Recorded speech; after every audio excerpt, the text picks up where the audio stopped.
آج ہم دنیا کے اوپر عددی کثرت کے باوجود بھی ذلت اور رسوائی کے گڑھوں میں گرے ہوئے ہیں۔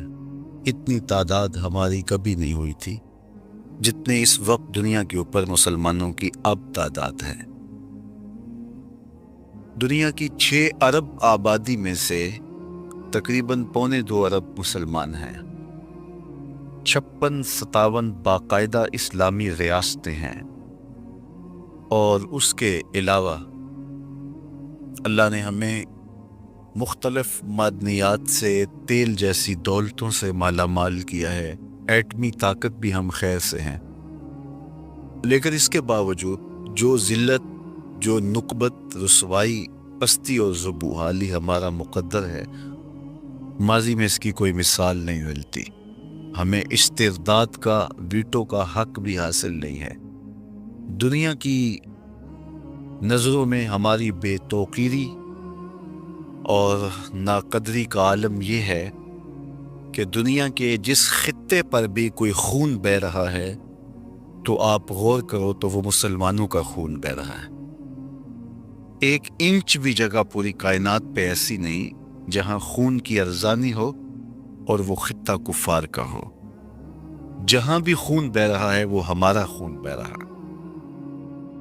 اتنی سستی حرمت اور بے توقیری کبھی نہیں ہوئی تھی۔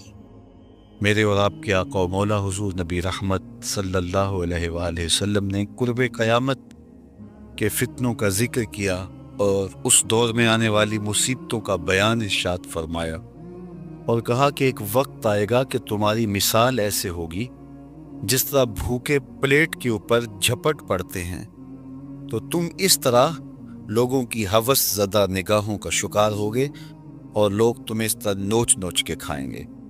تو صحابہ نے عرض کی، یا رسول اللہ، کیا اس وقت ہم تھوڑے ہوں گے؟ فرمایا نہیں، اس وقت تمہاری تعداد بہت ساری ہوگی، لیکن تم ہوگے جھاگ کی طرح، سیلاب کے اوپر اٹھنے والی جھاگ کی طرح تم بے وزن اور بے توقیر ہوگے۔ دنیا کے اوپر تمہاری کوئی قدر نہیں ہوگی، تمہیں کوئی پوچھنے والا نہیں ہوگا۔ عرض کی، یا رسول اللہ، اس کا سبب؟ فرمایا تمہیں ایک مرض لاحق ہو چکا ہوگا، اور اس مرض کا نام بھی بتایا، الوہن۔ عرض کی، مل وہن یا رسول اللہ صلی اللہ علیہ وآلہ وسلم، حضور وہن کیا ہے؟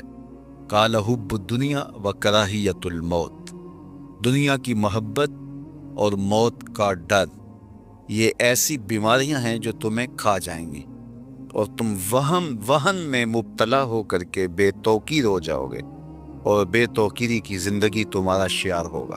اور آج دیکھ لیجئے، آج ہم کٹ رہے ہیں، لٹ رہے ہیں، پٹ رہے ہیں، لیکن ہم پھر بھی شاد کام ہیں۔ 56-57 اسلامی ملکوں کے حکمران غیرت کی چادر پھاڑ چکے ہیں۔ ہماری بیٹیاں غیروں کے نرغے میں ہیں۔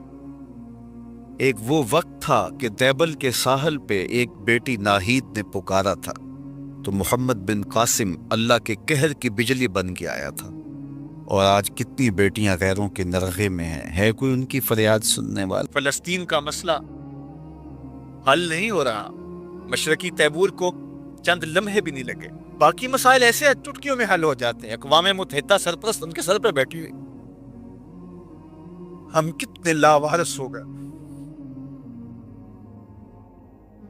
آتم تائی کی بیٹی جب حضور کی بارگاہ میں آئی تو اس کے سر سے چادر اتری ہوئی تھی، تو حضور نے اپنی چادر اس کی طرف ڈالی تو کسی نے کہا حضور کافرہ ہے، فرمایا بیٹی تو ہے۔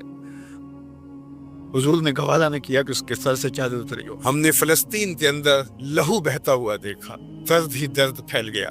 آج ان یتیموں کے سر پہ کوئی ہاتھ رکھنے والا نہیں ہے۔ 3 مارچ 1924 کو ہم یتیم ہو گئے تھے، سلطنت عثمانیہ ٹوٹ گئی تھی، ورنہ شرق سے لے کر غرب تک، شمال سے لے کر جنوب تک مسلمانوں کا تسلط، اور لوگ ڈرتے تھے کہ خلیفہ نے اعلان جہاد کر دیا تو پھر تمہیں پوری دنیا میں چھپنے کی جگہ نہیں ملے۔ یتیم جانتے تھے ہمارے سر پہ کوئی کھڑا ہے، بیوائیں اپنے آپ کو بے آسرا نہیں سمجھتی تھی، بوڑھے سمجھتے تھے کہ ہمارا آسرا یہ لاٹھی ہی نہیں، اس دنیا میں بیٹھا ہوا خلیفہ بھی ہے۔ لیکن پھر دنیا کے 3 بر اعظموں پہ پھیلی ہوئی سلطنت صرف دنیا کے 3% حصے پہ سمٹ گئی، اور آج 56-57 اسلامی ملکوں کے اندر ہم تقسیم ہیں۔ اور اس تقسیم کا نتیجہ ہماری ہوا اکھڑ گئی. خلافت کی مرکزیت ہمارے پاس موجود نہ رہی. خلافت سے تصور لے کے یورپ نے اپنی صف بندی کی اور یہ کتنے ملک جڑ کر کے یونین بناتے اور ہماری وحدت کے ٹکڑے ٹکڑے کر دیتے. دیکھ مسجد میں شکست رشتہ تسبیح شیخ اور بت کدے میں برہمن کی پختہ زناری بھی دے. کافروں کی مسلم آئینی کا بھی نظارہ کر اور مسلموں کی مسلم آزاری بھی دے. چاک کر دی ترک نادان خلافت کی کبا، سادگی مسلم کی دیکھ اوروں کی عیاری بھی دیکھ. آج وہ ہدف حاصل کر چکے ہیں. آج فلسطین کے اندر قیامت ٹوٹی ہوئی ہے. دنیا کا میڈیا خاموش ہے.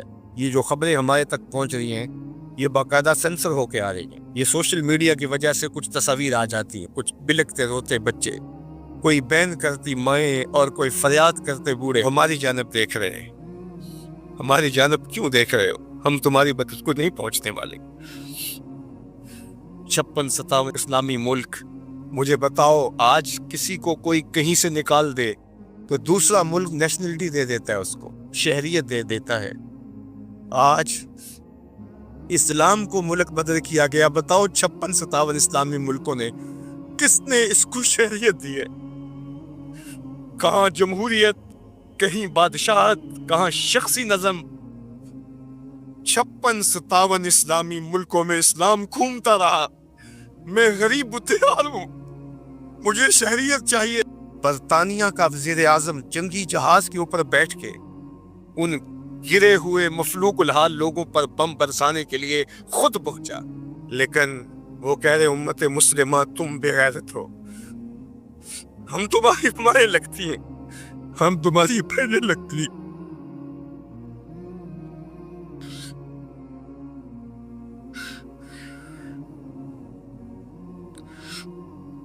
ہم تمہاری بیٹیاں لگتی ہیں. ایک یہودی ایک پردہ دار خاتون کے اوپر شراب پھینکتا ہے اور باقی آوازیں کستے ہیں، لیکن وہ دیکھ رہی ہے ایڑیاں اٹھا اٹھا کے امت مسلمہ کی طرف. تمہاری مدد کو میری بہنوں کوئی پہنچنے والا نہیں ہے. یہ 56-57 اسلامی ملکوں کی فوجیں کرتب دکھانے کے لیے ہیں. ہمارے میزائل سسٹم، ہمارے اسلحہ جات، ہمارے ٹینک، ہماری توپیں، ہمارا ایٹم تمہارے کام نہیں آئے گا. تمہیں مرنا پڑے گا، سسک کے مرنا پڑے گا. یہ امت تمہاری مدد نہیں پہنچے گی. 40 ملکوں کی مشترکہ فوج بھی تمہاری مدد کو نہیں پہنچے گی. حرم سے بھی کوئی آواز نہیں اٹھے گی، نہ عجم سے کوئی آواز اٹھے گی. آج امت مسلمہ ایک تن مردہ ہے. OIC مردہ گھوڑے کی طرح ہے. بیت المقدس کے ایک کونے کو آگ لگی تھی تو یہ OIC بنی تھی، اور آج پورے فلسطین کو آگ نے اپنی لپیٹ میں لے لیا ہے. وہاں یتیم ہی یتیم فریادیں کر رہے ہیں، وہاں بیواؤں کی سسکیاں ہیں. ہم اس حالت کو کیوں پہنچے؟ اس لیے کہ ہم نے قرآن کو چھوڑ دیا. نہ ہماری عدالت میں قرآن ہے، نہ ہماری معاشرت میں قرآن ہے، نہ ہماری معیشت میں قرآن ہے، نہ ہمارے مقننہ میں قرآن ہے. آج قرآن صرف 2 جلدوں میں بند کر کے ہمارے تاپ پہ سجا ہوا ہے. یہ نظام حیات تھا. ہم آج تک اسی برطانوی قانون پر جی رہے ہیں. ہم قرآن کا ضابطہ نہیں لا سکے. اج دین نبی دا وانگ یتیمہ تے کر کس تکے کھاوے.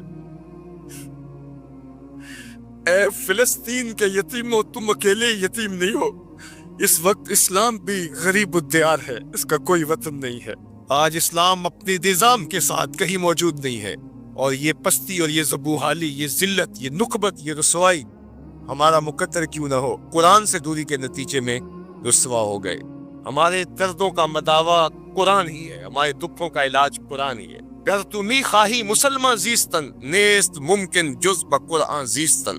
اقبال نے کہا اگر تو مسلمان بن کے جینا چاہتا ہے تو قرآن کے بغیر نہیں جی سکتا. اور پھر آگے چل کے کہا فاش می گوئم آن کے در دل مزمرست، این کتاب نیست چیز دیگرست. کہا جو میرے سینے میں پوشیدہ میں کھل کے نہ کہہ دوں، یہ کتاب نہیں کوئی اور ہی شے ہے. یہ زندگی بانٹ دیتی ہے، یہ اٹھا دیتی ہے گری ہوئی قوموں کو. اللہ اکبر. تو ہم نے اس قرآن سے جڑنا ہے.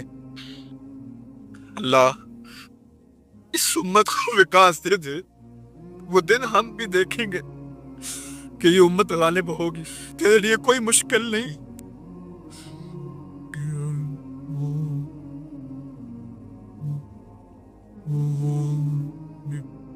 صلاح الدین ایوبی اٹھ قبر سے اس پر سے بیٹیاں پکار